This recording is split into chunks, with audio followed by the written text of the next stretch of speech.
Hey there. So today we're going to continue topics that we skipped yesterday, so you can watch the previous video to get updated on what's the front lines. Today we're going to go over front lines really quick, and then I'm going to continue maybe in some kind of a blog format where we're going to talk about some other topics that are surrounding Ukraine and the political situation around it.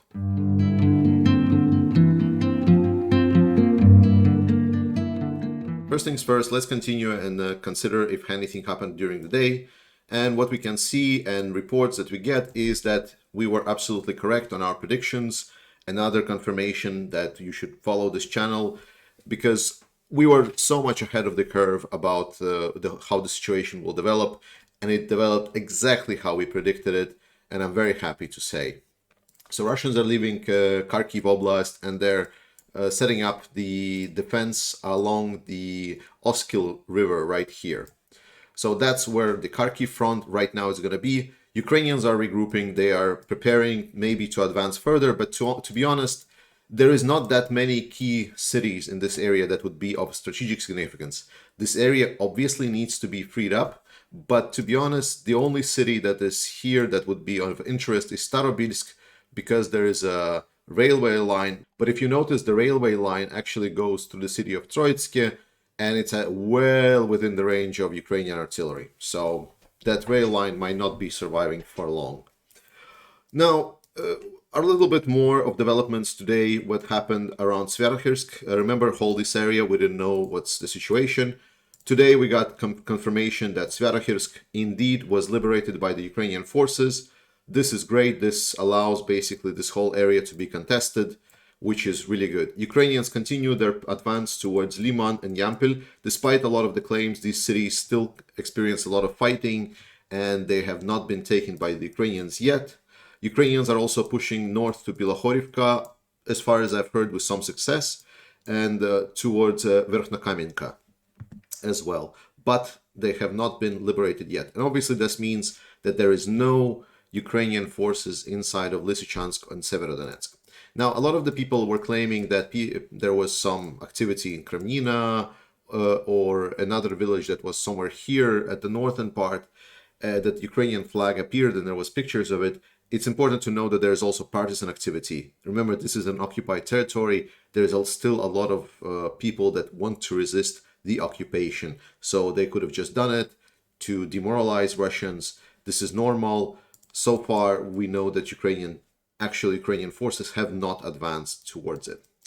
We still hear that Russian forces are still trying to push towards Bakhmut. This is because it's mostly in this area. This is mostly where the mercenaries are fighting, and we need to understand that mercenaries cannot not go on the offensive because otherwise their contract is not going to get paid. That's because that's what's stated in their contract, that they cannot just say no.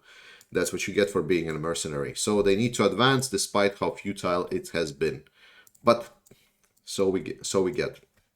Now, a little bit unfortunate situation happened about Avdiivka. Well, I say unfortunate. I should have said probably terrible. We obviously know that this is war. It is messy.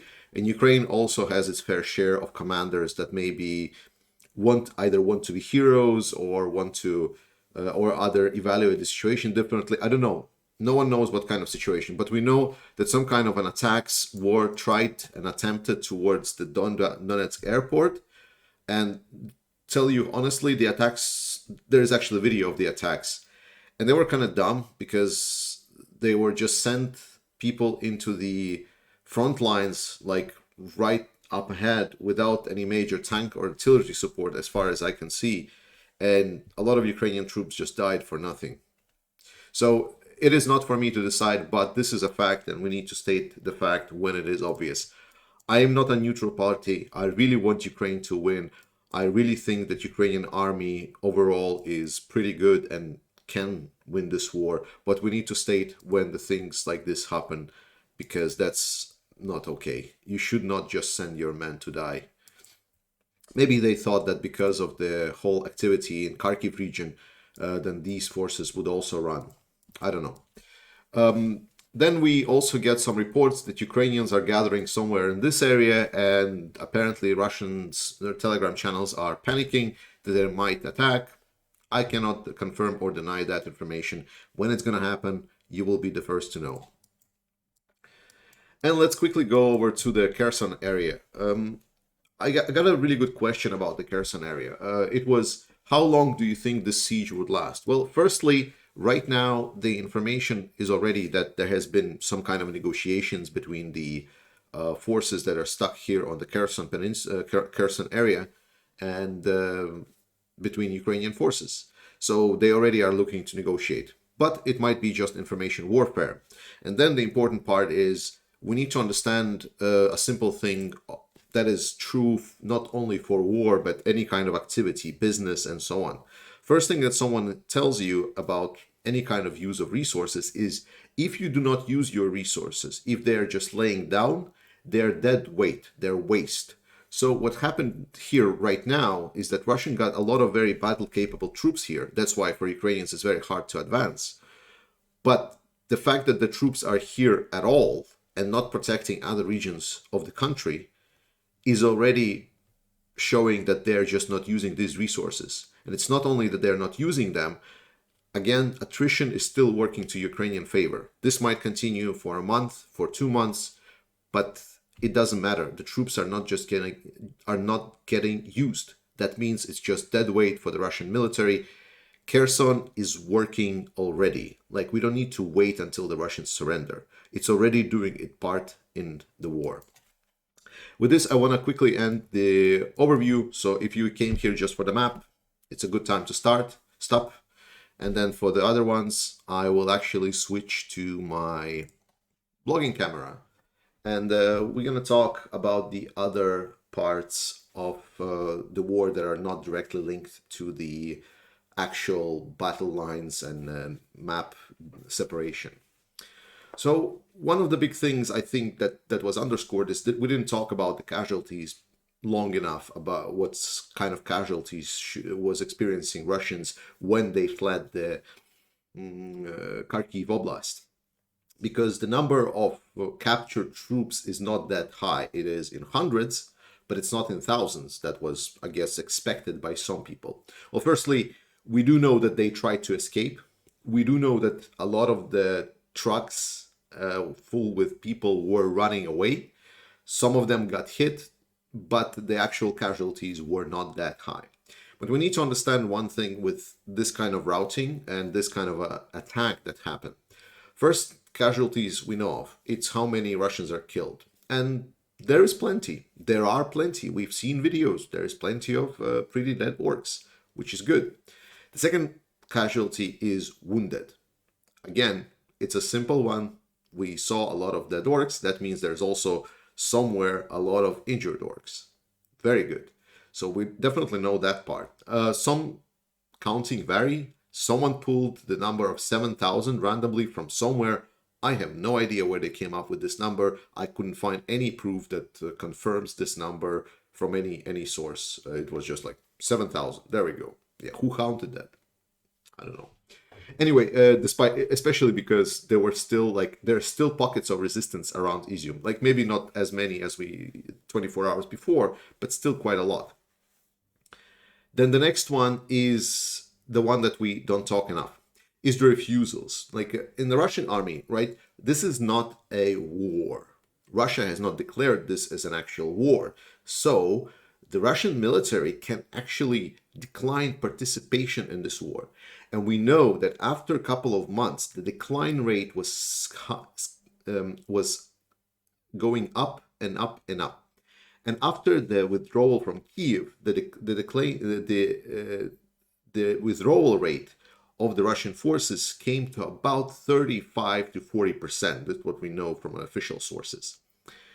That means that about 40% of the people that participated in the campaign in Ukraine were actually pulling their application to the army and said, get me back to my constant dislocation facilities. I will continue my service at home.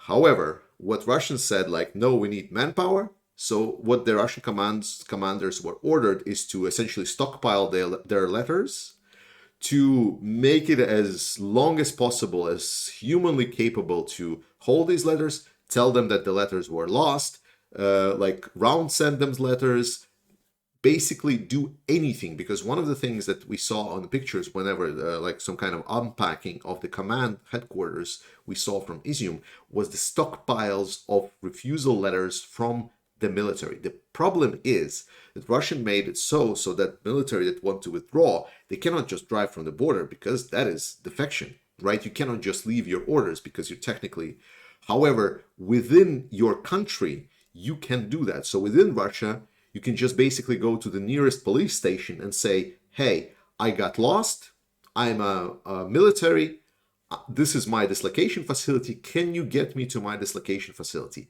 And they are obliged by the law in Russia to do that. That means if a Russian soldier can make it on the Russian territory, he can basically just run into the forest to the nearest patrol, and they are by the law supposed to get him to his dislocation facility.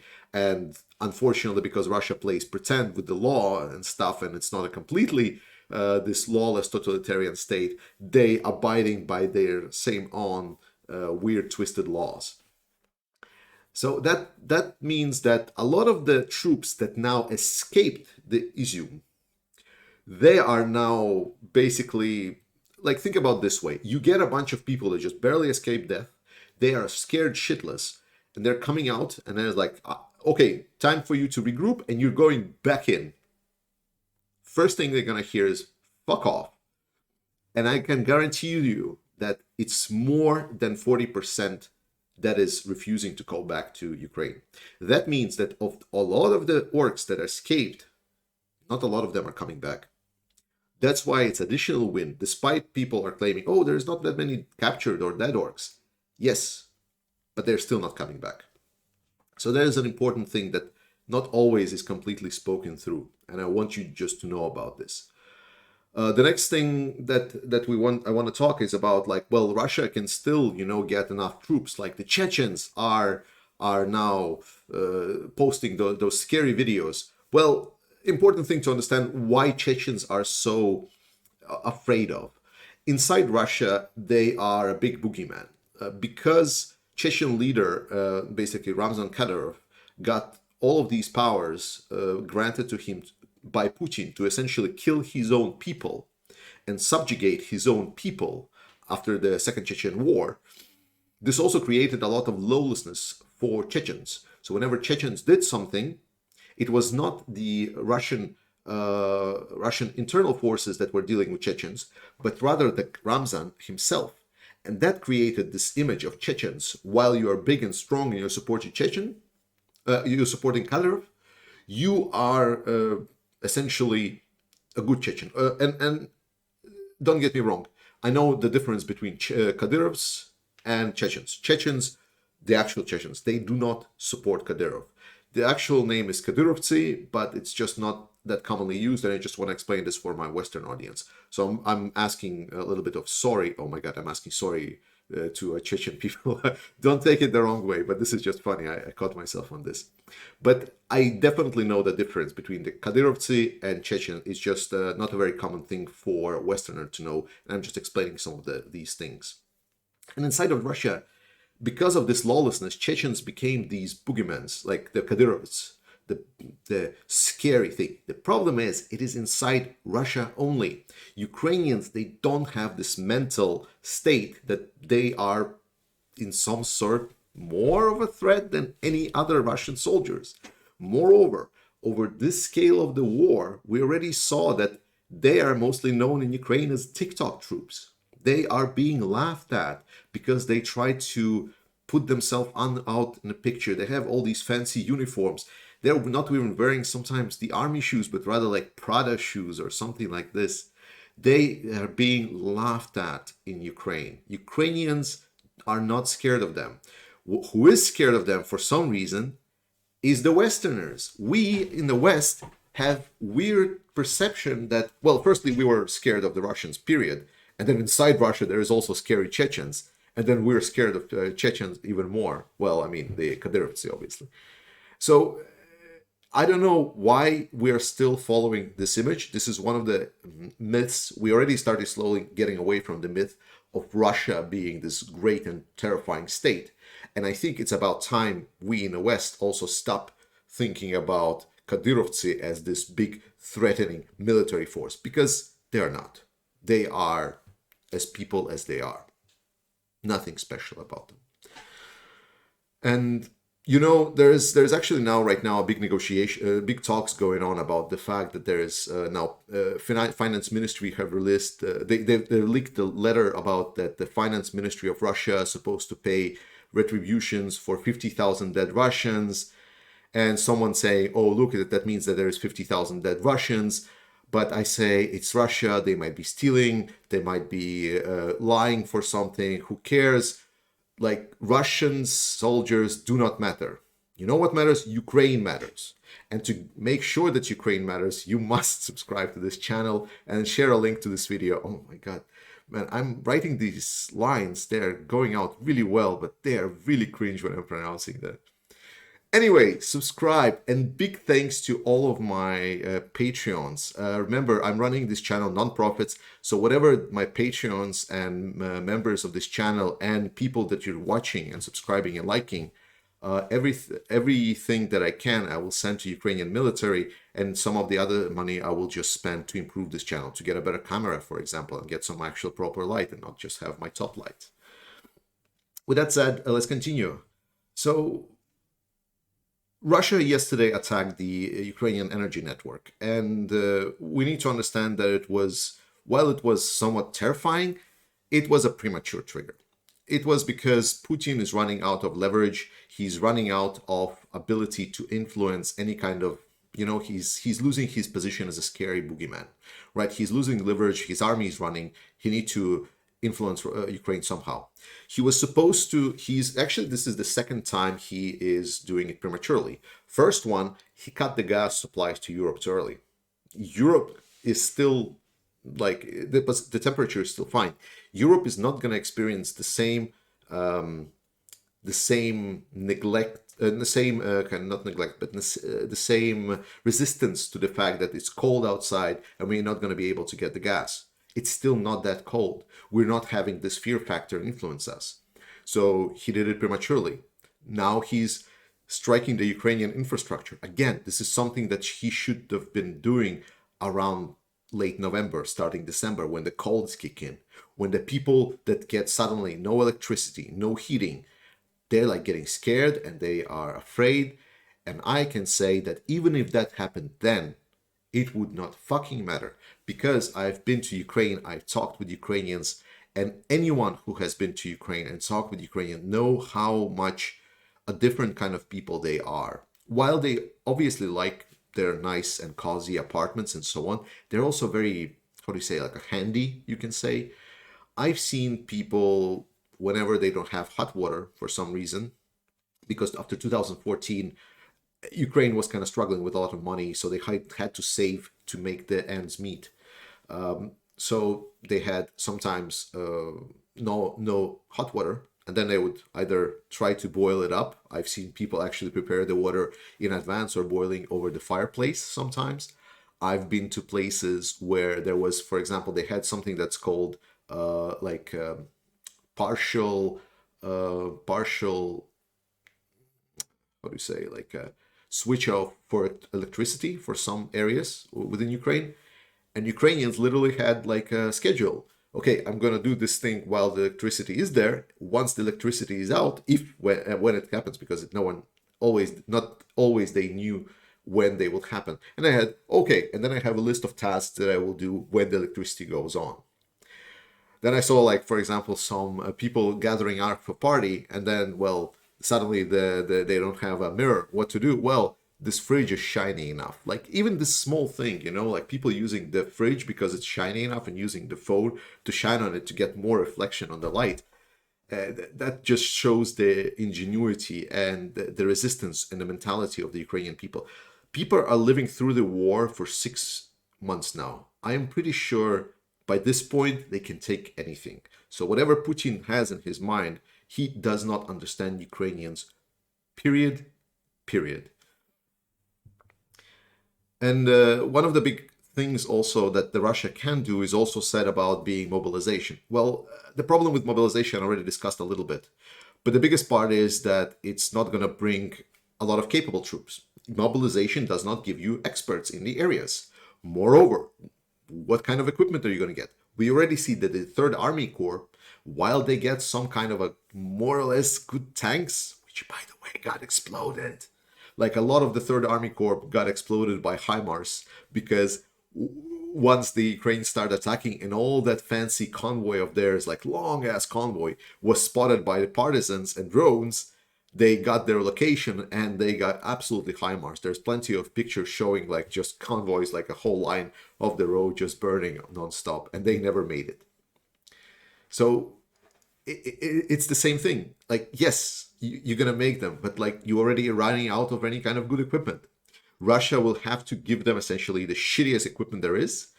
They will not probably even get the training that the Third Army Corps get, because Corps, right? I know people have been bitching how I pronounce Corps. So the Third Army Corps, and they are basically gonna be shit. Like, this war does not favor the quantity of the troops by this point. Because for Russia, it's too late. If they needed mobilization, it would be before.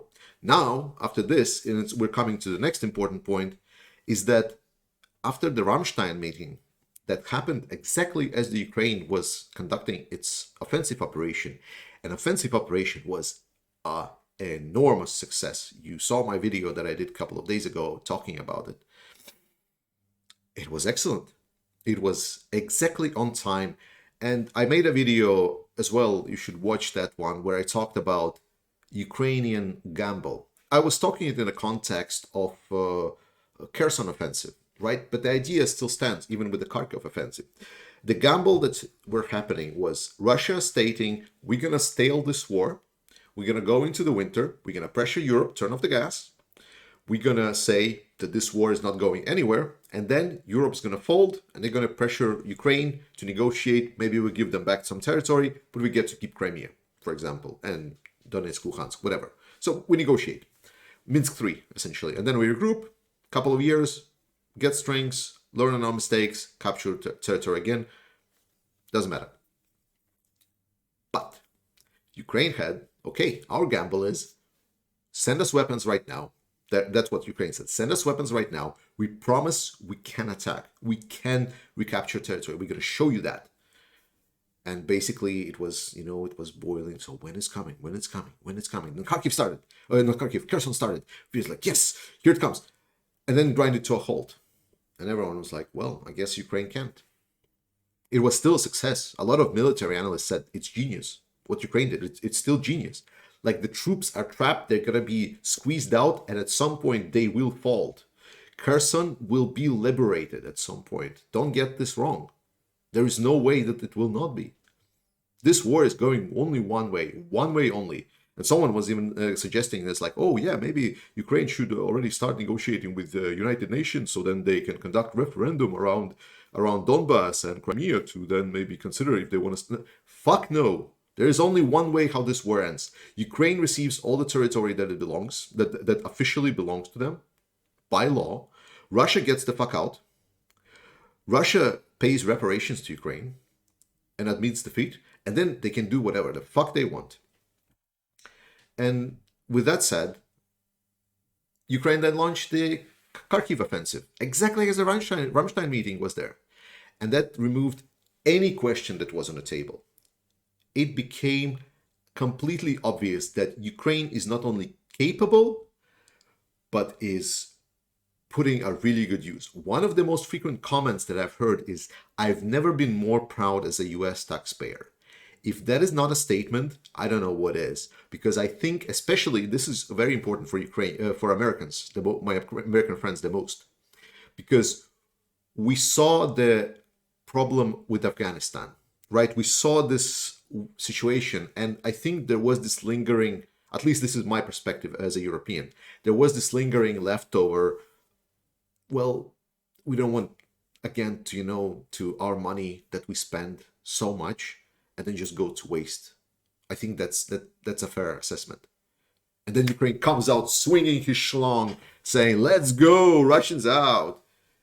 And I think as an American, a lot of my friends couldn't be more proud. And I love that. And Ukraine loved that. And remember, win means win. So little wins makes more wins. And everyone bets a winner. And we heard from Rammstein, the Ukrainian delegation came out and said, we are very happy. Very happy. So we can expect that Russians will have a miserable time. Ukraine will have all the support in the world, all the equipment in the world, actually. And it's going to be great. And to kind of round it off, I just want to talk about the some other channels that are doing this. I sincerely imply you to share this, well, obviously share this video, but I imply you to share other good channels that are promoting good coverage of Ukraine. And I ask you not to share channels that are not providing a good position for Ukraine. We need to help support Ukraine. We need to help support the channels that are supporting Ukraine. Most of the channels that are covering Ukraine are participating in support. So go to Operator Starsky channel. Go to Dennis's channel. Go to the other channels that are saying that Ukraine is doing great. I think it was Reporting from Ukraine. Yeah, Reporting from Ukraine, exactly. There are really good places that you can go and you can watch them. And every like that you make, every share of their video and link that you do adds some more money. And I'm pretty sure, while I can sustain myself, obviously, with my day job, maybe for them it's going to be a little bit more support for their own living. I don't know. Everyone has their own position. But the point is, it helps. By watching Ukraine favorite content and sharing the link for the Ukraine favorite content, you are helping Ukraine win. Thank you so much. See you next time. I hope it's going to be soon. Slava Ukraini.